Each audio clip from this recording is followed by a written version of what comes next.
Oramos. Padre bueno, gracias esta mañana por tu presencia, por este tiempo tan hermoso de adoración y alabanza, por lo que a través de tu Espíritu Santo nos has ministrado, por la palabra profética. Gracias, Señor, por tu realidad en medio nuestro. Venimos a tu palabra, lo hacemos con mucha reverencia, porque necesitamos de ti. Nuestra vida tiene sentido porque tú eres. Y hoy domingo, como parte de nuestra cultura judeocristiana, no solamente nosotros, sino muchas iglesias en este país y alrededor de todo el mundo se congregan para estar juntos, ejemplificando tu cuerpo, y nos gozamos y nos alegramos en eso, pero lo más importante tal vez sea, Señor, prestar atención a lo que hoy nos dirás. Queremos prestar atención a lo que hoy nos dirás, o más bien a lo que seguirás diciéndonos a través de tu palabra. En el nombre de Jesús, inclina nuestros corazones a la obediencia, no solamente a la reflexión, no solamente al pensamiento, sino que llegue al corazón, y desde ese punto nuestras actitudes, nuestras intenciones, nuestros deseos, nuestros quereres, nuestras aspiraciones puedan sujetarse a la obediencia de tu palabra. Oramos por Cristo Jesús, Señor nuestro. Amén. Leo el primer verso, ustedes el siguiente, así hasta terminar. ¿Les parece? Filipenses capítulo 2, verso 12 hasta terminar el capítulo. Dice, no importa qué versión tenga, por favor, leamos. Dice, por tanto, amados míos, como siempre habéis obedecido, no como en mi presencia solamente, sino mucho más ahora en mi ausencia, ocupaos en vuestra salvación con temor y temblor.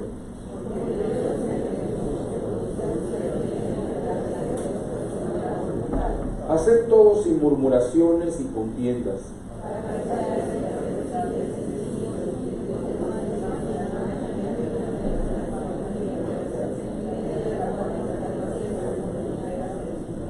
Asidos de la palabra de vida, para que en el día de Cristo yo pueda gloriarme de que no he corrido en vano, ni en vano he trabajado.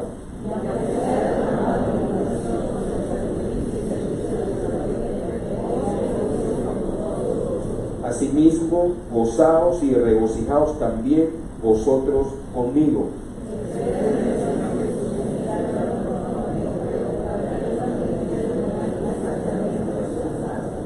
Pues a ninguno tengo el mismo ánimo y tan sinceramente se interese por vosotros. Pero ya conocéis los méritos de él, que como hijo a padre ha servido conmigo en el Evangelio.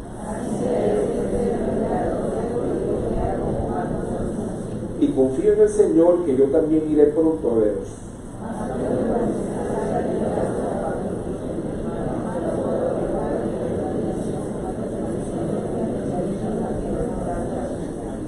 Porque él tenía gran deseo de veros a todos vosotros, y gravemente se angustió porque habéis oído que había enfermado.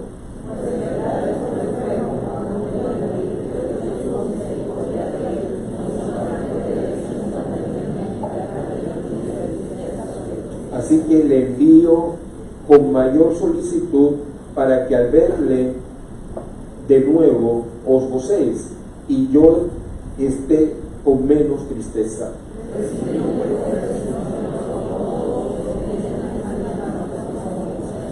Porque por la obra de Cristo estuvo próximo a la muerte, exponiendo su vida para suplir lo que faltaba en vuestro servicio por mí. Esta es la última parte de este capítulo 2, y hemos dicho en el pasado, cuando iniciamos esta serie, decíamos de que esta carta es realmente hermosa, porque tal vez sea la carta más interna, más personal, en donde afloran las emociones y los sentimientos de Pablo por esta iglesia, la cual fundó en uno de sus viajes misioneros. Y durante este tiempo hemos estado revisando el primer capítulo y el segundo capítulo lo vamos a terminar esta mañana. Queremos animarle para que usted, bien consciente, bien intencionado, usted pueda sentarse con Biblia en mano, ojalá en casa, usted lo pueda hacer, abrir este capítulo o este libro de la Biblia, que realmente es una carta, y leerla, sentarse, leerla, decirle: Señor, ¿qué quieres enseñarme a través de ella? Hay mucho que aprender de ella. Y a reflexionar en cuanto a esto, es un tiempo, y lo hemos estado diciendo de manera consistente o persistente, es un tiempo en donde todos nosotros que buscamos de Dios, queremos lo de Dios, necesitamos hacer un alto y meternos en la palabra. Usted necesita y yo necesitamos de manera intencional meternos en la palabra del Señor, hacer nuestro tiempo, meternos en la palabra, pero más que alimentar el intelecto, porque pues hay mucho que aprender en la Biblia, siento de que no es un libro histórico, habla de historia, ¿sí? Siento de que no es un libro filosófico, pues hay elementos filosóficos en él.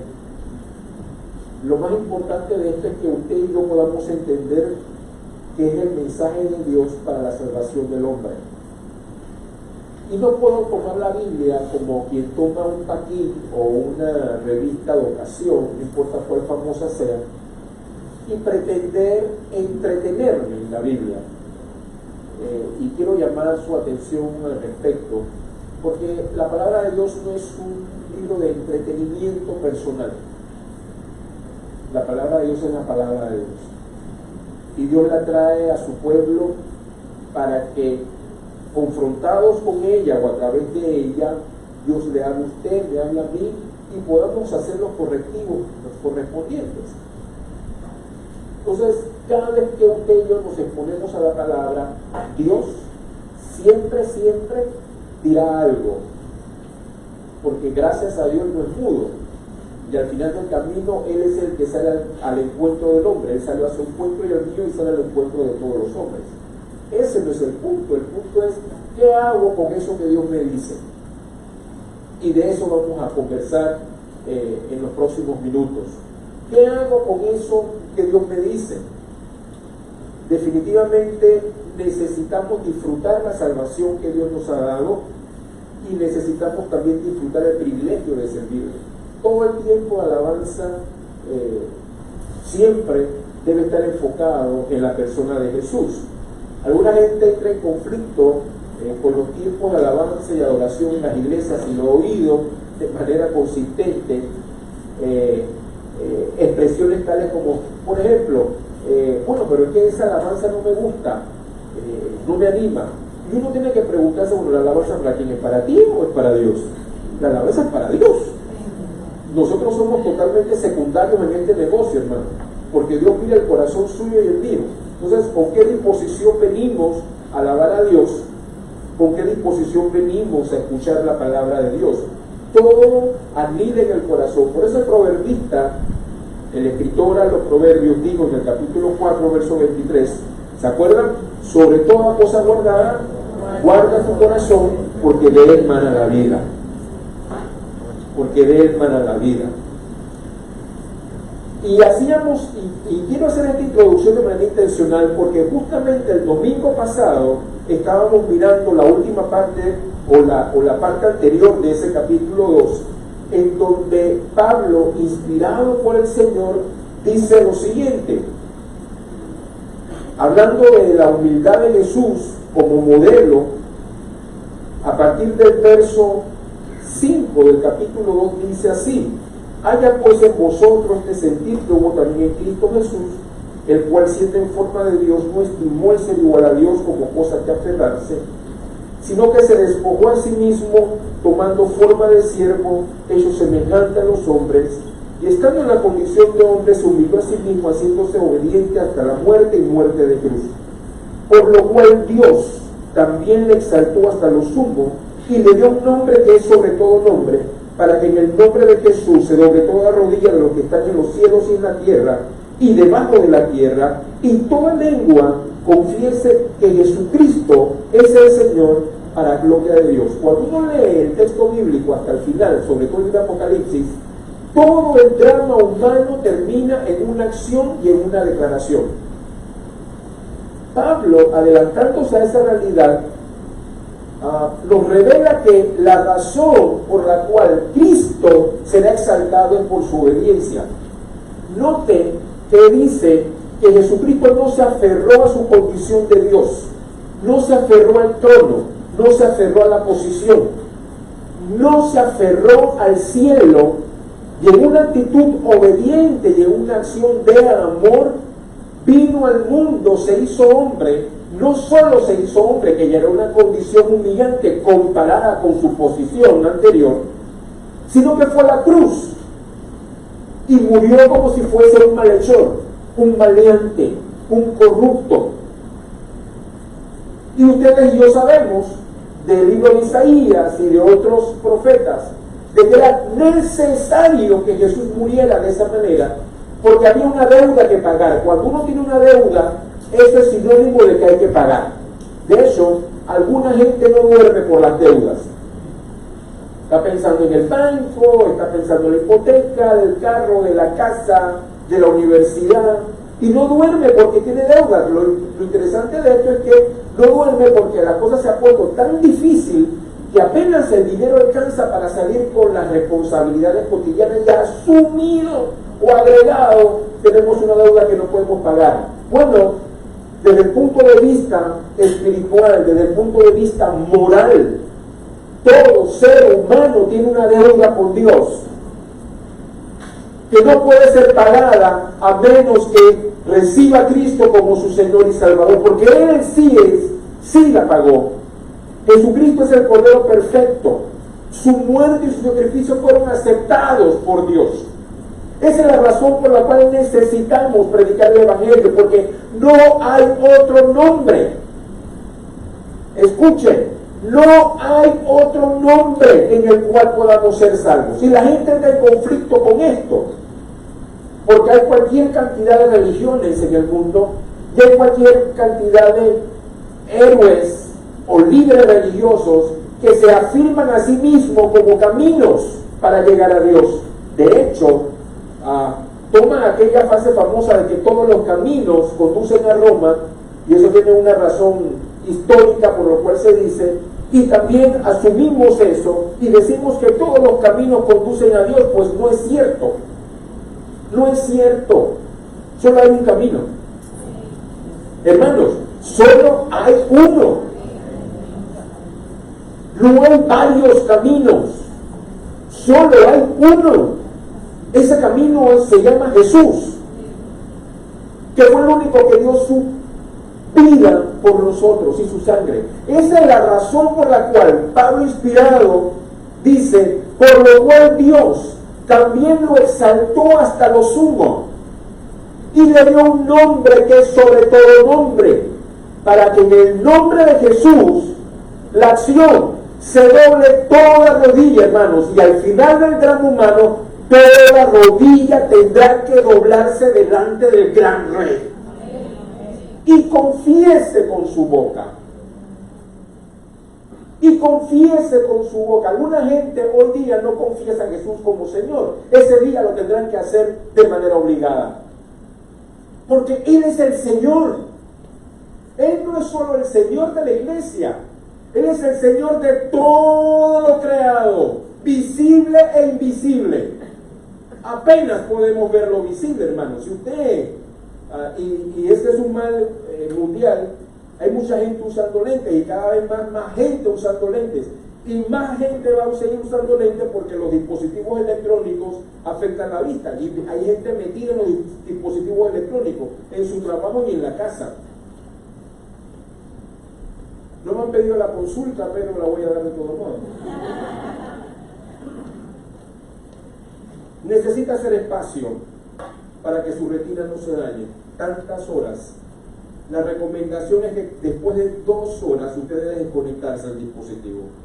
Tener unos 15 minutos de estar expuesto a la luz y a los rayos que emite la pantalla, parpadear de manera continua para poder humedecer los ojos, cosa de que sus ojos tengan una vista un poquito más larga, si no va a terminar usando lentes. Ahora, mi generación usa lentes por otra cosa, por comer libros, y es diferente. Por comer libros, que es diferente. Ok. El punto es que no hay otro nombre. Cierro el paréntesis. No hay otro nombre. Escuche lo que Dios nos está diciendo. No hay otro nombre. No hay otro nombre. ¿Qué implica esto? En el nombre de Jesús hay poder. Ahora, ¿qué ocurre con el cristianismo hoy en día? Lo utiliza como un talismán. Y le decía la vez anterior que ahora todo el mundo habla de en el nombre de Jesús y la sangre de Cristo y gloria a Dios y todo eso, pero no tiene ningún sentido. ¿Qué sentido tiene que una persona que no ha rendido sus pies a Jesús invoque el nombre del Señor? Ninguno. Lo triste de esto es que algunos cristianos invocamos el nombre de Jesús como un talismán y tampoco tenemos nuestras vidas rendidas delante de Él. Tampoco tiene sentido. No tiene sentido, hermano. Ni siquiera tiene sentido de que oremos en el nombre de Jesús. No hay otro nombre, dice el texto bíblico, ni en los cielos, ni en la tierra, ni debajo de la tierra. El nombre de Jesús es supremo. Y está hablando del nombre porque está haciendo referencia a la persona.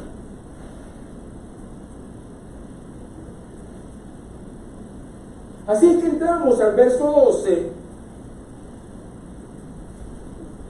y dice Pablo, por tanto ¿qué? Por tanto que entendemos que Jesús se humilló y que Jesús obedeció,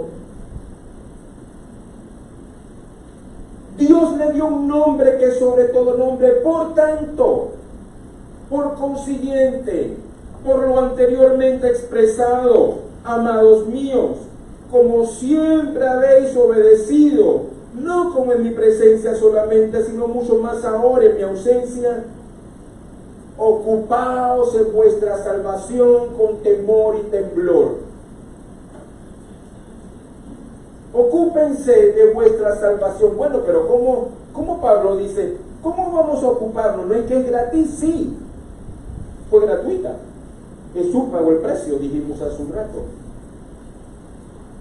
Ocuparse de algo es trabajar por eso. Ocuparse de algo es estar pendiente de eso.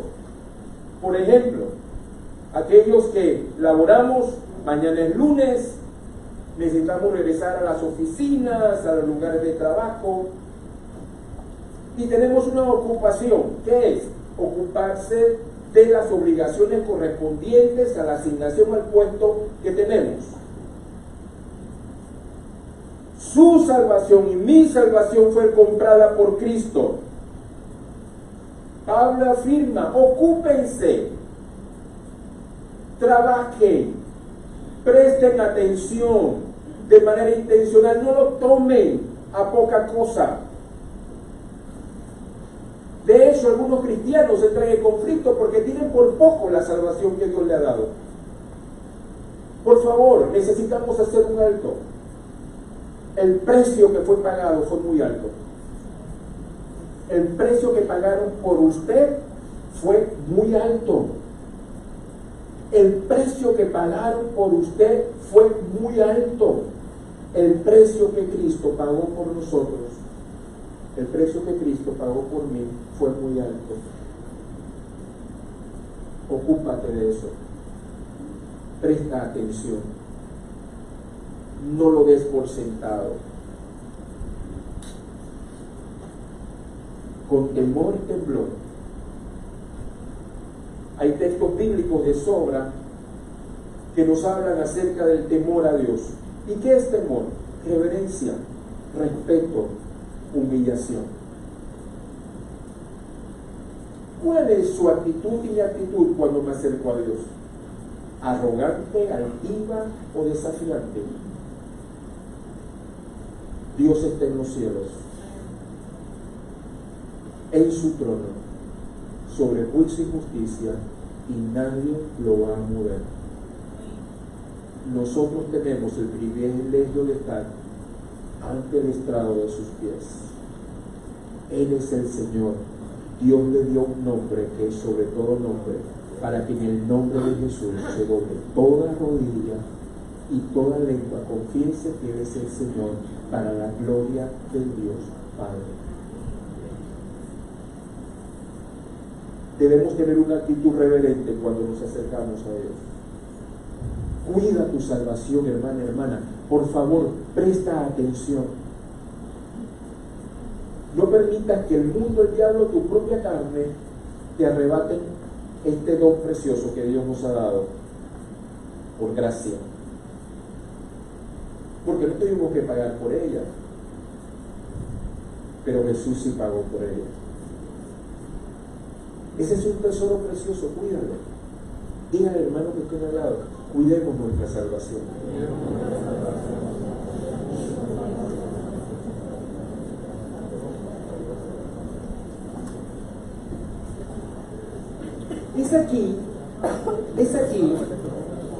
Es aquí, hermanos, en donde, en mi entender, el discipulado de los cristianos cobra mayor relevancia.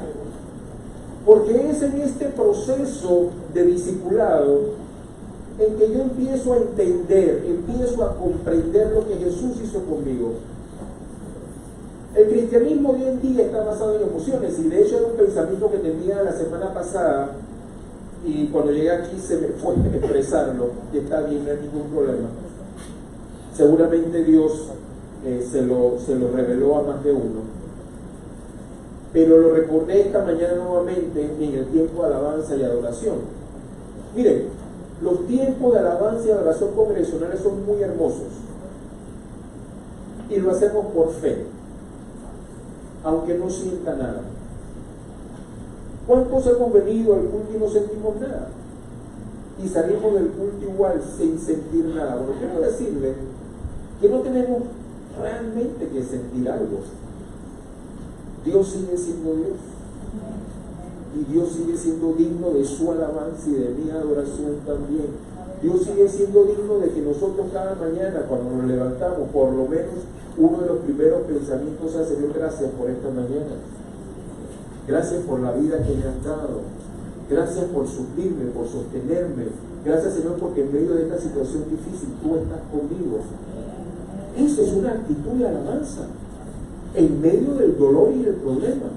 ¿Quién ha dicho que Dios no es digno de alabarse porque yo estoy enojado, porque yo estoy en problemas, porque estoy enfermo, o porque estoy tirado en una cama de hospital, o porque tengo un diagnóstico cualquiera que sea?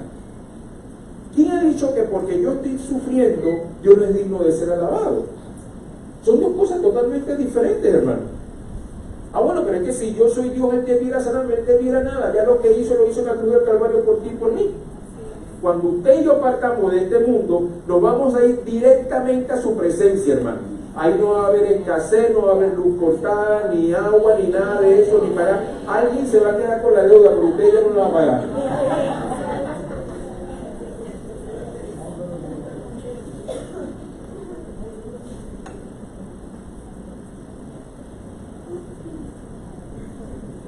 Su nombre es un nombre sobre todo nombre. Ahora, ¿que es difícil alabar a Dios en medio de las circunstancias duras? Sí. Sí lo es. Qué difícil es que salgan palabras de agradecimiento cuando uno está llorando, o sufriendo, o dolido. Por eso la alabanza no tiene tanto que ver con la emoción, sino con la decisión de alabar a Dios.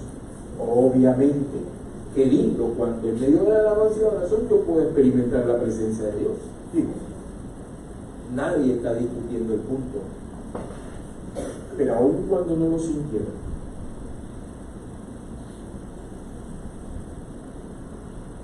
Dios es real.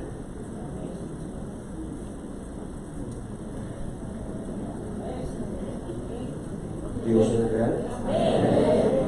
Dios es real. Entonces levantémoslo con un fuerte aplauso.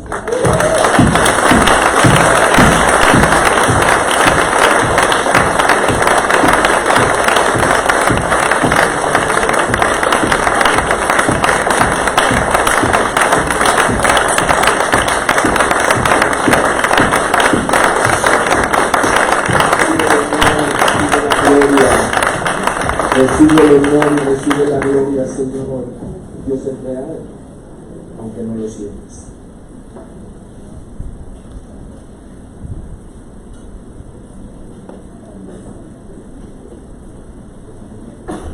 Es en un proceso de discipulado en que empezamos a aprender estos principios bíblicos.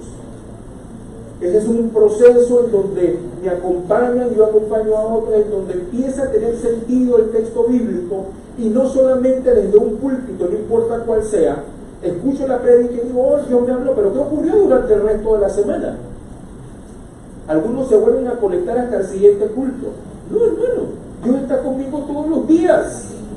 Dios es real para mí todos los días, esté en la cocina, en la oficina, esté en la fábrica, donde sea que yo esté, en la calle.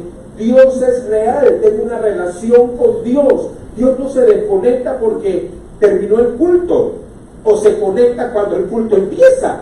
Dios es real, y cuando no haya cultos como estos, porque es posible que llegue el punto en donde por circunstancias empiece la persecución, no tengamos cultos como estos, Dios seguirá siendo real en mi casa, en mi trabajo, donde yo me mueva, porque Dios es real y yo soy su hijo y tengo una relación personal con Él.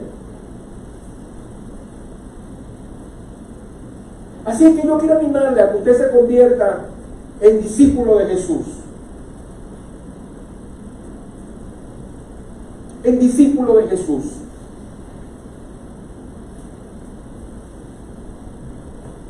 Vaya de vuelta el texto conmigo, verso 15 en adelante, 15 y 16 de segundo capítulo de Filipenses.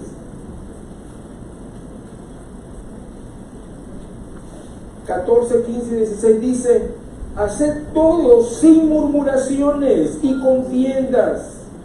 Recuerden que estábamos hablando anteriormente de la humildad de Jesús, que se humilló a sí mismo. Es más que una canción. Digo, todo el texto bíblico, hermanos, al menos, y así es, pero enfocados en esta carta, tiene que ver con que Dios está interesado en que usted y yo nos parezcamos a Jesús. Si usted lee los evangelios de manera sistemática, consciente, sesuda, intencionalmente y en oración, usted se dará cuenta y usted mirará y echará para todo. Jesús aquí nunca se quejó, ni siquiera en la cruz. Ahora, fácil decir, pero que era Jesús.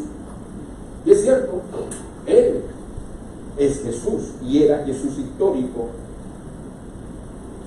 Pero la Biblia afirma que el mismo espíritu que levantó a Jesucristo de entre los muertos es el mismo espíritu que habita en nosotros. ¿Sí o no? Bueno, es verdad para aquellos que creen. Y ese es el grave problema del cristianismo de hoy. No creemos. Decimos que creemos, pero realmente no creemos. Porque el que cree, obedece.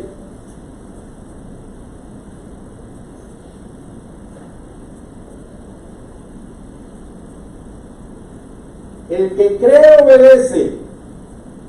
Isaías, no busque el texto, capítulo 53, hablando Isaías de la muerte vicaria de Jesús,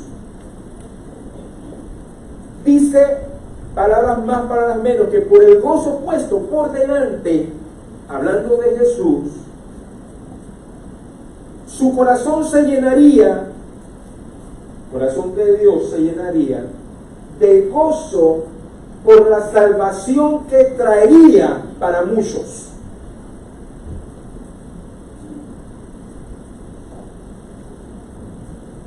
La noche antes de que fuera entregado Jesús, los evangelios evidencian una oración de Jesús.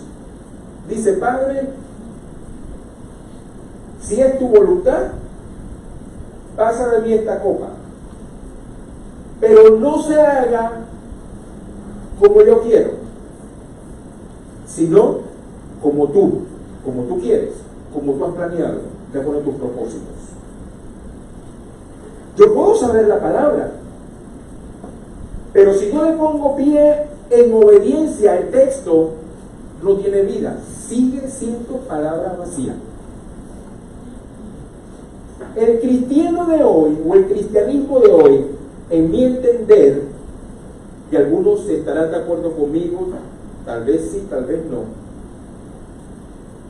está muy basado en mis emociones, en lo que yo siento. De hecho, es la generación, esta última generación, la generación de las emociones y los sentimientos, perdiendo de vista que en Jesús hay un elemento continuo de obediencia, aunque no sienta, porque el que dijo la palabra o da la instrucción es el Señor, y cuando el Señor instruye, nosotros debemos obedecer por encima de lo que sienta, aún por encima de lo que piense. Y entramos en conflictos. Pero Dios, es que yo siento esto. Y generalmente, no sé si les pasa a ustedes, pero generalmente cuando yo entro en ese tipo de conversación con Dios, del otro lado hay silencio. Dios ni siquiera se toma el trabajo de responderme, porque Él ya habló. Y nosotros llegamos al mundo del domingo y: Señor, que se haga tu voluntad, como se hace en los cielos, que se haga en la tierra. Y Dios dice: pero ayer Él me dijo que yo lo mandé a hacer algo y no lo hizo. ¿Cómo es que Él quiere que se haga mi voluntad? Pero cuando nos conviene, decimos: Señor, que tu reino se establezca en mi vida. Hermano, no funciona.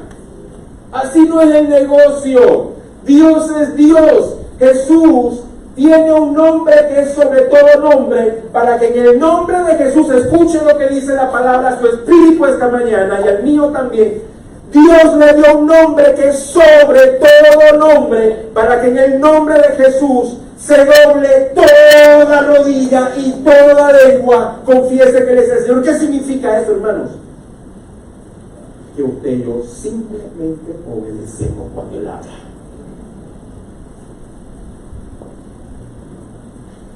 La iglesia hoy no les gusta el mensaje, porque yo quiero muchas cosas, y muchas de las cosas que quiero no están en los planes de Dios. Por lo tanto, de vuelta al verso 14, haced todo sin murmuraciones y contiendas.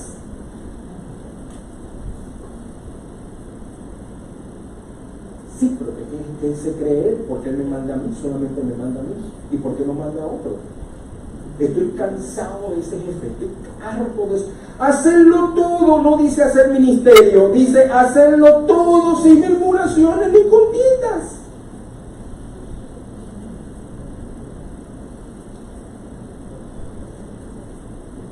Dios es Dios, definitivamente que está sentado en el trono. ¿Hace cuánto tiempo dijeron esta palabra, hermanos?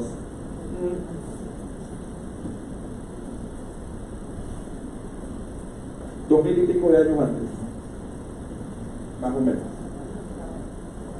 Y esa palabra me dice: hey José, deja de estar murmurando y quejándote y peleando.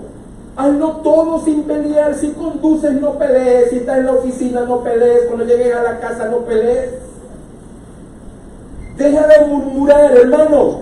Esa es una realidad. Hermanos, escúcheme lo que el Señor nos está diciendo esta mañana. Deje de murmurar.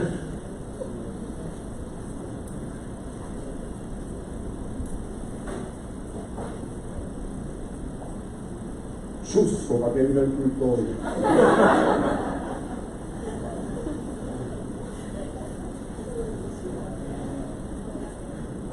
Agarramos la Biblia, hermano, y le ponemos pajaritos y poesía y música angelical de arpa. Hermano, esto es para vivirlo.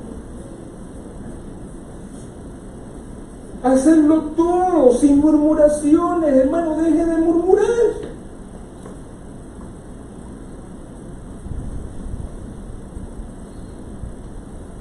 Verso 15, para que seáis irreprensibles, me gusta esta palabra, y sencillos, hijos de Dios sin mancha, en medio de una generación maligna y perversa, en medio de la cual resplandecéis como luminarias en el mundo. Fue Jesús el que dijo, ustedes son luz y sal. ¿Cómo puedo ser luz y sal en medio de un mundo perverso? Haciendo todo sin murmuración y contiendas. Algunos de nosotros o algunos de ustedes se levantaron en medio de una realidad en donde tenían que pelear para conseguir lo suyo. Cuando venimos a Cristo, 2 Corintios capítulo 5 verso 17 dice, nuevas criaturas son, las cosas viejas pasaron, he aquí todas son hechas, y pensamos que eso es automático. No es ningún automático, hermano, es un proceso. Por eso es que el discipulado es importante, porque usted le tiene que rendir cuentas a alguien. ¿A quién le rinde cuentas a usted? Ese es entre Dios y yo y él y yo. Bueno, hoy Dios te dice, deja de murmurar. ¿Qué va a pasar en los próximos días? ¿Quién te va a preguntar los próximos días? Hermano, ¿cómo te va con la murmuración? En una escala de 10, he murmurado hoy 9.5.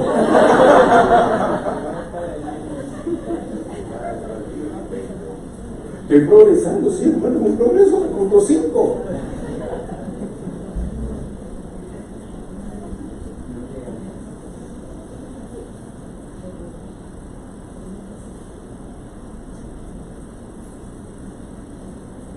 Avanzo para poder terminar. Señor, ayúdame. Ok. ¿De qué está hablando? Y decía hace un rato que me encanta ese verso porque nos desafía que seamos hijos irreprensibles y sencillos. Algunos de nosotros somos extremadamente complicados, hermano.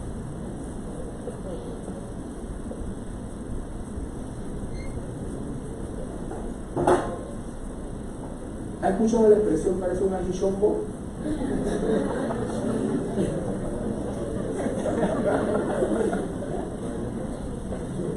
Algunos de nosotros parecemos ajichombo.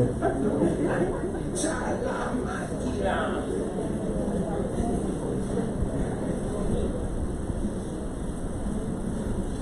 Confórmense con ser un pimentón, ¿cuál es su problema? Pimentón también le da sabor a la comida.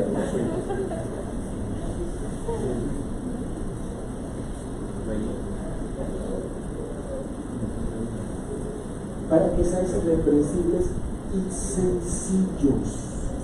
Me encanta esa palabra. Aprendamos a ser sencillos. Dejémosle al Espíritu de Dios que haga de nosotros hombres y mujeres irreprensibles y sencillos, sin complicaciones.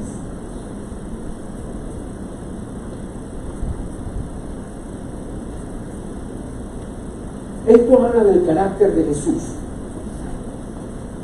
Al final del camino, esa es la obra que el Espíritu de Dios está haciendo con nosotros. Formarnos a la imagen de Jesús, formar en nosotros el carácter de Cristo. ¿Qué tanto nos parecemos a Jesús hoy que ayer, si lo comparamos con el día de ayer? ¿Qué tanto nos parecemos a Jesús en nuestro hablar, en nuestro actuar, en nuestra accionar? ¿Qué tanto nos parecemos a Jesús? Decía hace un rato que Jesús ni siquiera cuando estaba clavado en la cruz se quejó. ni maldijo. Eso desea hacer el Señor en nosotros. Finalmente, Pablo habla acerca de dos de sus mayores colaboradores, Timoteo y Epafrodito, ambos líderes en sus respectivas iglesias. Y ahí en su boletín hay algo más, un poquito más de la historia de ambos. Hablando de Timoteo dice, verso 20, pues a ninguno tengo del mismo ánimo. ¿Se acuerdan cuando leíamos en los pasajes anteriores? Dice Pablo, yo oro para que, vuelva a la página, porque esto es importante. A veces leemos el texto bíblico y no le encontramos sentido, pensamos que son simplemente palabras que se dicen. Capítulo 2, verso 2, completar mi gozo sintiendo lo mismo, teniendo el mismo amor, unánimes, sintiendo una misma cosa. Nada hagáis por contienda o por vanagloria, antes bien con toda humildad, estimando cada uno a los demás como superiores al mismo, no mirando cada uno por lo suyo propio, sino cada cual por lo de los demás. Y ejemplifica en Timoteo y Epafrodito exactamente eso. Vean, verso 19, el verso 20, hablando de Timoteo, dice, bueno, verso 19, espero en el Señor Jesús enviaros pronto a Timoteo, para que yo también esté de buen ánimo al saber de vuestro estado, pues a ninguno tengo del mismo ánimo y que tan sinceramente se interese por vosotros.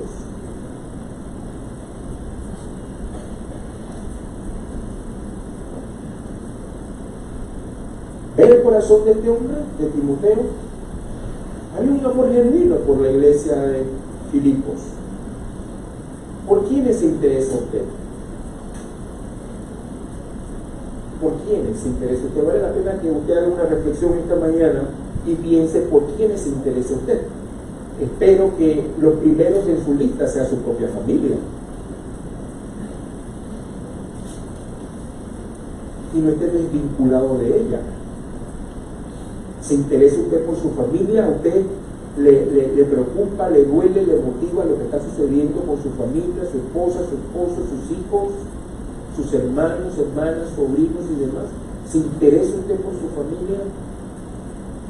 El segundo bloque de su listado debiera ser la gente que está alrededor suyo. Piense, por ejemplo, en términos de su lugar de trabajo, su oficina, su negocio, la fábrica, sus clientes. Es en ese ambiente en donde necesitamos ser luz y sal. Que otros vean que como no andamos con murmuraciones y somos gente irreprensible, la gente pueda ver, oye, este tipo o esta mujer es de verdad. Dice ser cristiano, pero es de verdad. Que mis vecinos, ahí donde yo vivo, puedan dar un testimonio de vida. Esta gente no está gritando. Sale todos los domingos con su Biblia debajo del brazo, pero ya la máquina durante la semana, yo quiero cambiarme de lugar. Inconsistente totalmente, amados.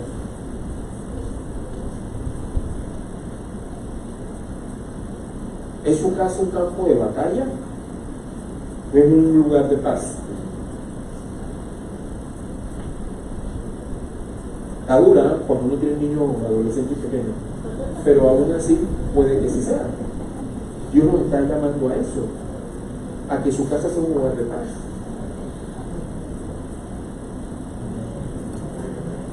¿Están aquí? Bueno, no sé. Usted está aquí, la palabra es para usted. Para mí también. Que no anda buscando lo suyo propio. Eso es egoísmo. No anda buscando lo suyo propio. Usted está pensando en otro, ok, extienda la lista. Su familia, su círculo de influencia en el trabajo, en el negocio, extienda la lista a los hermanos de la iglesia. Está pensando en usted mismo, cuánto de usted se está vertiendo para bendecir la vida de otros? Usted intencionalmente está invirtiendo tiempo para bendecir la vida de otros, orar por otros, sentarse con otros y conversar con ellos, o ir más allá e intencionalmente discipularlos. Verso 22. Pero ya conocéis los méritos de él, que como hijo a padre ha servido conmigo en el evangelio. Así que a este espero enviaros, luego que yo vea cómo van mis asuntos y confío en el Señor, que yo mismo iré pronto a verlo. Y luego habla de Epafrodito, que tú sabes, paso era de la misma iglesia de Filipos. También un ejemplo de hombre de Dios que aún estuvo en riesgo su propia vida por bendecir la vida de la iglesia. En otras palabras, necesitamos abrirnos para bendecir la vida de otros. Usted necesita abrirse para bendecir la vida de otros. Hay mucha gente alrededor suyo y mío que están necesitando de un toque especial. Y usted está colocado en ese lugar para bendecir. ¿Está su vida siendo de bendición para otros? Incline su rostro, por favor.